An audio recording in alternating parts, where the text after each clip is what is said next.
Eu tô buscando um eleitor jovem, um eleitor... Primeiro, né? A gente tem que fazer, como se diz assim, tudo tem que ser por etapas na vida. Primeiro tem que buscar as pessoas que estão mais intelectualmente abertas a propostas diferentes. Novamente, eu não preciso convencer agora 50% do eleitorado. Eu tenho que buscar as pessoas que querem propostas novas. Isso se encontra entre pessoas mais jovens, pessoas que veem problemas políticos que atingem elas na vida, nas cidades, nos estados delas, e que não veem respostas nem no Lula nem no Flávio. Se eu chegar numa pessoa no Maranhão que está sem esgoto na cidade dela, ou um produtor rural que precisa levar a sua produção de uma cidade a outra, eles querem saber da estrada ou de um prefeito decente. E não se vai haver anistia para a família Bolsonaro, ou se vai vir um novo pé de meia. Então, entregar respostas para essas pessoas me dá acesso a um eleitorado que eventualmente é um eleitorado do Lula, é um eleitorado do Flávio. Em Santa Catarina, eu tomei eleitores do Flávio Bolsonaro, de maneira clara. E no Maranhão, eu fiz a mesma coisa com o Lula. Eu não estou preso nesses dogmas. Eu acho que é bem possível a gente buscar eleitor nessas duas searas. E também é um eleitor independente. É um eleitor que está procurando uma proposta nova, uma agenda nova. E eu estou ressoando bem com eles. Só para, assim, finalizar de uma maneira interessante, saiu uma pesquisa Nexus, eu estava vendo ela hoje, e fala assim, se o Renan não for para o segundo turno, em quem o eleitor dele vota? 45% declara que votaria no Lula, 36% diz que votaria no Flávio e 20% no Lula. Ou seja, é uma espécie de um equilíbrio. Eu estou buscando eleitores em todas as searas. Eu acho que isso é sintoma de algo novo no ar. Tem algo novo acontecendo que escapa dessa dependência. Eu não vou precisar ficar fazendo igual o Zema ou o Caiado, de... Para ter uma opinião, eles têm que pedir um pedágio pro Bolsonaro. Eu gosto muito do Bolsonaro, tá? Mas eu sou candidato. Eu não tô afim de fazer isso. O senhor tem, a gente percebe, uma estratégia digital muito ativa, né? Isso já vem, é um legado do próprio MBL, que sempre foi muito ativo em redes sociais, junto ao público jovem, e a gente percebe um esforço, como o senhor está falando, de se tornar conhecido, de se colocar como candidato do grande público. E aí há uma estratégia de dar muitas declarações de impacto, fazer barulho, gravar vídeos que dão repercussão. Eu vou citar alguns exemplos aqui que eu colhi nas suas redes sociais de declarações muito polêmicas que o senhor deu, e algumas até que levantam até questionamentos. Por exemplo, o senhor gravou um vídeo em Mossoró, no Rio Grande do Norte, em que o senhor fala que vagabundo se trata na bala, se mata, se elimina. Aí depois o senhor também deu uma declaração quando o senhor fala do Flávio Bolsonaro, que tem que acabar com a raça do Flávio Bolsonaro. Depois o senhor falou que era uma coisa mais assim, metafórica, mas enfim, tá lá a declaração. Uma declaração famosa também quando o senhor esteve no Maranhão, dizendo que os maranhenses votam mal, por isso tinha que ter um interventor no Maranhão. Esse tipo de estratégia, né, de tentar chocar talvez a população, isso não pode se voltar contra o senhor lá na frente quando se for analisar se é um candidato sério, para valer, de credibilidade? Na verdade, que não busca só lacrar, desculpa. Mas não é nem uma lacrada, eu realmente acredito nisso. E não foi muito como estratégia. Se eu for olhar a estratégia clássica que os marqueteiros recomendam, eu deveria ir em Mossoró ficar falando, povo bom, eu vou cuidar de vocês, que é a estratégia de 99% dos políticos, inclusive os da direita. Quando eu fiz esse vídeo em Mossoró, eu estava falando sobre a história que a população de Maranhão de Mossoró teve, no enfrentamento ao banditismo local, às gangues, inclusive no período do Lampião. E puxar esse orgulho próprio, porque a população local hoje se vê vítima do crime organizado. Então a gente tem que puxar, inclusive, um orgulho histórico deles, e eu quero reviver isso neles. Quando eu falei do Flávio Bolsonaro, se eu falar em termos literais, seria o que acabar com a família Bolsonaro do norte da Itália, a etnia deles? Não é. Eu tô falando, novamente, de uma superação política de uma família que faz muito mal à direita brasileira. O terceiro ponto é o maranhense votar mal. Isso, e daí? E uma intervenção, um interventor, quer dizer, você acabar com a eleição direta para governador. Em última instância, a gente está trazendo essas discussões, sim. Qual foi o aspecto positivo das classes políticas do Maranhão para o Maranhão? Da sequência Sarney e Dino, as duas grandes, vamos dizer, os dois grandes exemplos de modelos políticos oligárquicos locais. Eu vi todos os municípios que eu pude visitar no Maranhão. A classe política do Maranhão ela é parasitária. E eu estou propondo uma reforma que eu estou chamando de lei de responsabilidade gerencial, que endereça essa questão nos municípios e nos estados. E a última punição é a ideia de colocar um interventor no município, não punição para a classe política, porque a população seria uma libertação. Mas todas as ferramentas que a gente faz são ferramentas para melhorar o regime democrático, porque a democracia não existe no Maranhão. Falar que a gente tem um regime democrático no Maranhão é acreditar assim, conta a carochinha. Boa parte das pessoas votam porque vendem o voto, ou estão sendo cooptadas durante o período eleitoral. Elas trabalham com sistemas de incentivo durante o período eleitoral de, basicamente, tem um emprego na prefeitura, fazem contratações às vésperas das eleições, essa é a nova moda. shows dos mais estúpidos, dos mais inúteis. A gente tá falando de mais de 5 bilhões de reais gastos em shows e festas locais. Mas E acabar com a democracia é uma maneira de resolver a democracia? Não é acabar com a democracia. Se você não tem um governador eleito... Não estou falando isso. Eu estou falando, eventualmente, se você não consegue cumprir indicadores básicos no município... Vamos dar um exemplo. Eu visitei Marajá do Sena. Os índices de desenvolvimento humano são baixíssimos em Marajá do Sena. Não há atividade econômica concreta em Marajá do Sena. Primeiro, então, entra um prefeito Marajá do Sena, eleito, bem constituído, e esse prefeito tenta entregar esses indicadores, que é o que a gente quer estabelecer na nossa lei de responsabilidade gerencial. Se esse prefeito consegue entregar os indicadores, muito bom. Agora, o que ele não vai poder fazer, é o que eles fazem hoje, ele pega uma prefeitura com 10% de saneamento e entrega com 9% de saneamento. Os sistemas, vamos dizer, de prover água, ou vamos colocar a educação no ranking do Saeb, baixíssimos. Ele não melhora nada. Só que chega a véspera da eleição, ele compra o voto da população e se reelege. Pois bem, se ele não cumprir indicadores mínimos, ele não vai poder participar da reeleição. Outra pessoa participa da eleição. E os indicadores, o sistema a gente está desenhando para ser uma legislação muito simples e objetiva, com critérios que qualifiquem a democracia. Porque hoje, em lugares onde as pessoas são muito humildes, elas vão votar pensando no estômago, com medo de perder o emprego, com medo de perder a renda, porque a classe política local, parasitária, ela própria, não liga para a melhoria na vida dessas pessoas. Então, a democracia, nominalmente há, mas de fato não há. A democracia, quando surgiu na Grécia, ela tinha como pressuposto a ideia de que eram homens livres participando disso. Infelizmente, boa parte da população nos lugares mais pobres do Brasil não são tratados como pessoas livres. São tratados como vassalos. E a gente precisa entregar a cidadania para essas pessoas. Mas o senhor não acha que, de certa forma, é tirar o poder do voto dessas pessoas? Porque se tem uma coisa na democracia que a gente tem que vale para pobres, ricos, mulheres, homens, é o voto. E aí, se o senhor avalia, olha, esse prefeito não fez um bom trabalho, então agora a população não vai ter direito a votar nele. Não fica estranho essa intervenção com a democracia? Muito pelo contrário. Novamente eu falei, uma intervenção no município é só num caso muito grave, em que aquele município não está atingindo por 8 anos um indicador de desempenho. Agora, nos primeiros 4 anos, se um prefeito não consegue entregar essa melhoria nos indicadores de desempenho, e aí ele aparece na pesquisa com 50%, 60%, entendam, essa é a regra. É isso que acontece em todo o Brasil. Os prefeitos nessas cidades pequenas, com péssimo IDH, eles se reelegem.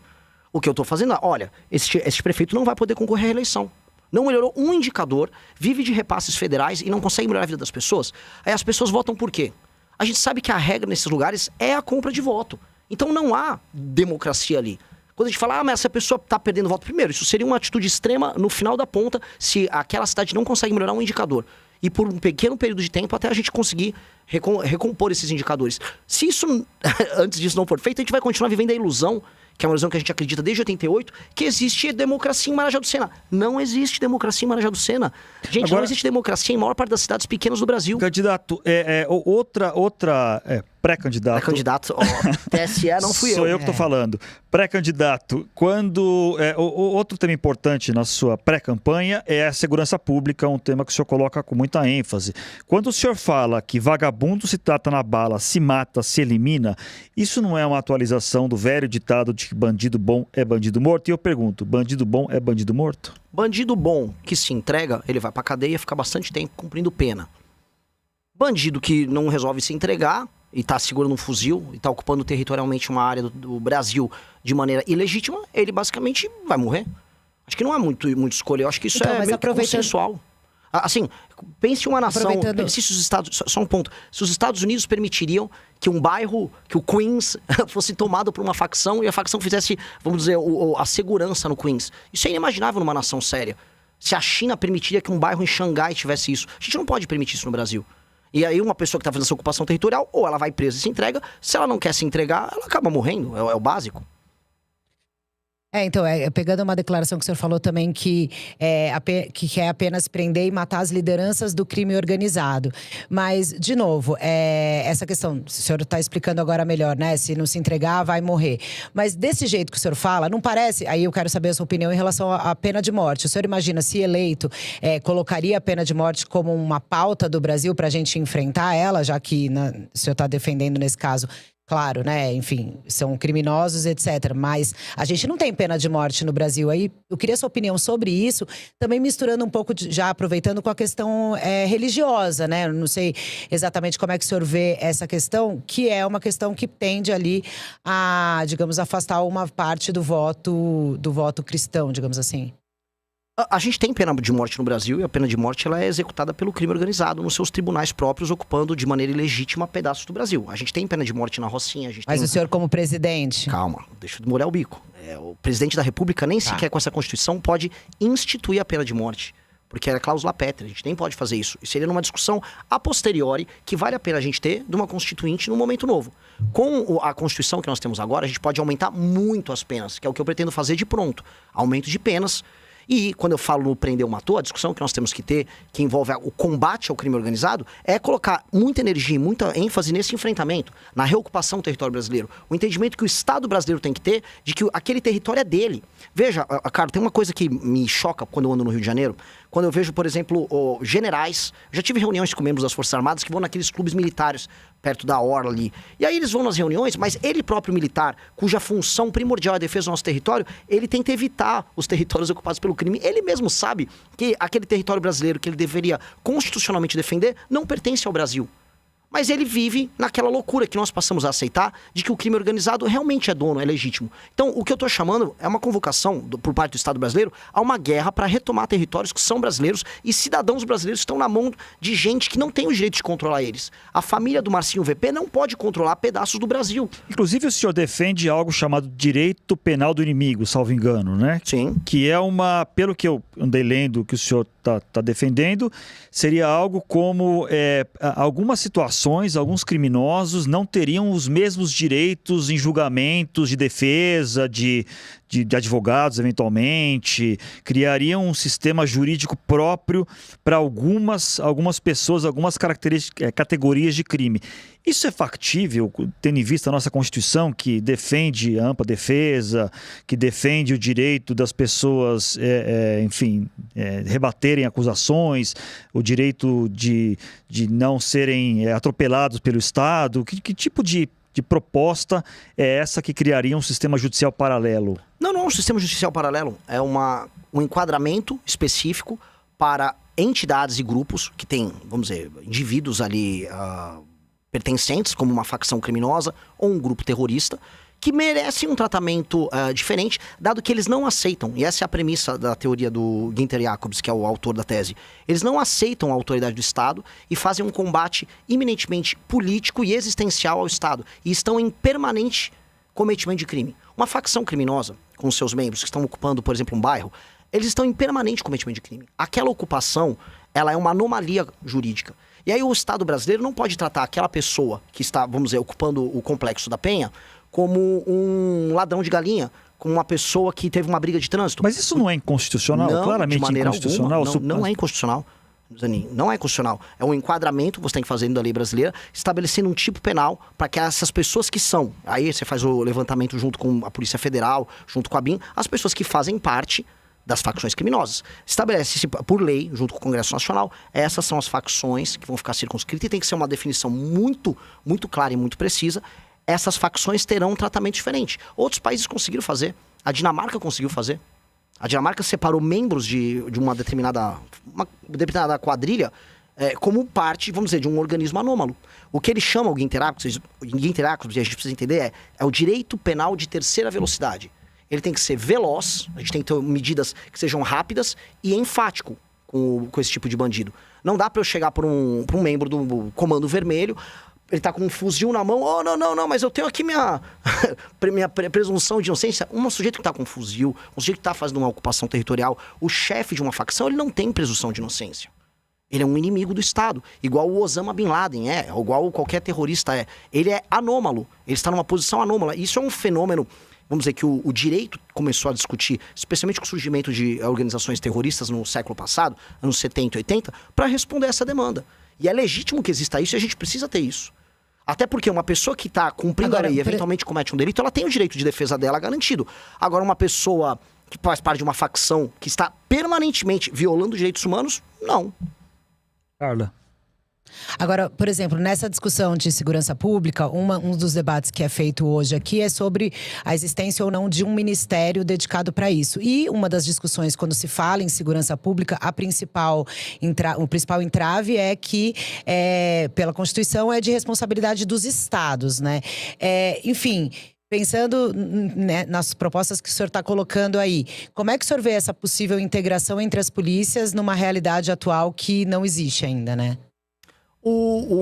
Há uma desconfiança geral por parte de todos os governadores de que um poder central, que um governo central no Brasil possa controlar todo o poder de polícia, retirar as autonomias dos estados e aí você ter um perigo ditatorial. Essa foi toda a discussão que houve na política brasileira no começo dos anos 2000 sobre um eventual controle que o PT queria exercer sobre as polícias. Essa já não é uma discussão nova. E agora, quando houve essa discussão agora sobre novas políticas penais ao longo do último ano, rolou esse tema. E é uma preocupação geral, todos os governadores têm. Porém, a preocupação oposta. Eu tive no Ceará, eu tive na Bahia, eu tive em vários lugares em que o que a gente via era uma leniência dos governadores no enfrentamento ao crime. Acho que o caso do Ceará é o caso mais assustador. Inclusive, o número de homicídios a cada 100 mil habitantes no Ceará é bem pior, por exemplo, que o do Rio de Janeiro. E ali o governo federal vai precisar fazer alguma coisa. Você vai precisar de uma ação integrada do governo federal quando você vai enfrentar um organismo anômalo como o PCC, para permitir que você consiga integrar. Vou dar um exemplo. O PCC, ele pega uma droga que vem do Mato Grosso do Sul e exporta por São Paulo, pelo Porto Santos. Então eu vou ter que atuar em parceria com o governador do Mato Grosso do Sul, o governador de São Paulo. Um exemplo específico. Comando Vermelho são ações mais localizadas. Há o papel do governador que, com novas leis penais e leis de processo penal e o trabalho sério com a polícia, ele vai poder debelar, e a maior parte dos governadores vão poder debelar. E há lugares em que o governo federal vai ter que atuar aí de maneira, vamos dizer, muito séria, para recuperar os territórios e garantir o direito humano do brasileiro comum quando o governador não cumprir esse papel. Um exemplo, se o governador do Ceará, eu dei esse exemplo recentemente, se o governador do Ceará não resolver cumprir o que está disposto na Constituição brasileira, que é ele guardar a segurança da população do Ceará, o governo federal vai fazer. Eu coloco as cidades que estão hoje sob comando do Comando Vermelho dentro de um estado de defesa. E aí eu tomo o controle da polícia local e aí o governo federal faz esse papel. Se o governo estadual resolver atuar bem, maravilhoso, eu tô lá para cooperar. Se ele resolver não atuar, aí nós vamos atuar.